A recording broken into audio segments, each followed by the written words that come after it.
In Anonymous, my character is Naja. She's similar to me in a way that she's grounded. She's a goddess, and I guess I never saw myself that way. I'm not a goddess, but there's that strength, that groundness that Naja has. It changed my whole physicality. It changed my vocals. It just changed me as a person. I connect with Anon on many different levels. One of them is his search for identity. When I was in high school and in junior high too, I was put in a public school from a private school. So I was thrown into a whole different new world. And so that was, for me, became about searching for my identity. Who was I? I didn't know who I was for many different reasons. I was young, I was meeting new people. I didn't know what to do. I was kind of confused, and I forgot who I was at the moment. I play Zyklon. He's the butcher. He's also, from the adaptation of the Odyssey, he's the Cyclops. And he's kind of crazy. He likes to make his food with certain people, so I really can't relate too well to the character, but I think it's very cool because what we're doing is we're taking a more sophisticated approach with him. So he's very proper, but at the same time he's just kind of got this insane feel, and it's just a really, really cool thing to try and experiment with. It's kind of creepy, but I'm definitely having a lot of fun with it. And I think the refugees, I know that they don't have names barely, and you only see them a few times in the show, but I feel like they kind of bring together this story of how everyone is universally connected and everyone is tied together, and we all kind of have the same story, even if it's kind of different. It's all about the same thing. And so I guess that's where I relate is I don't know what it's like to be ripped from my country and just go through all the struggles that they went through. I have no idea, and I think she tries to relate, but there's a disconnect there just because she's lived a privileged life.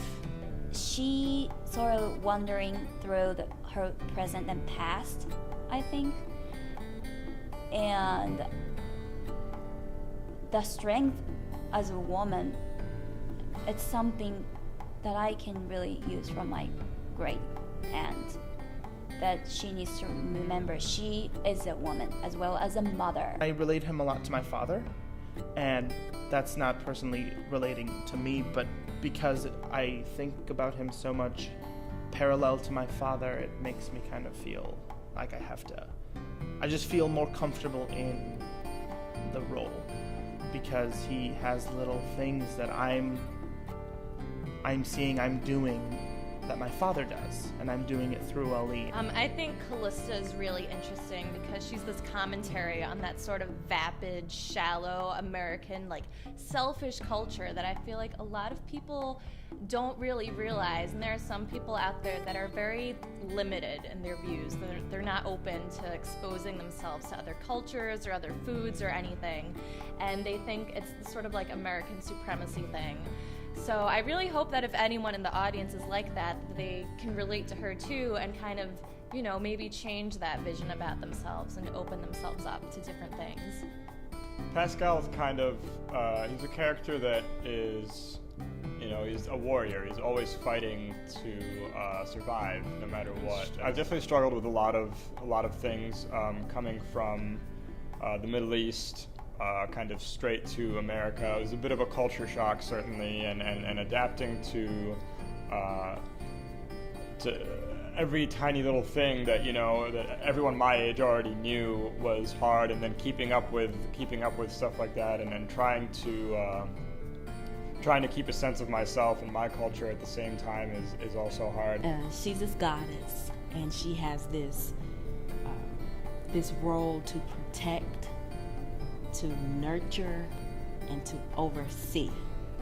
I am a mother of a 4 going on 35-year-old but and coming from that long lineage of mothers, single mothers who have had to just do it all, I can relate that to Naja for being the caretaker and the caregiver and the overseer of this other character.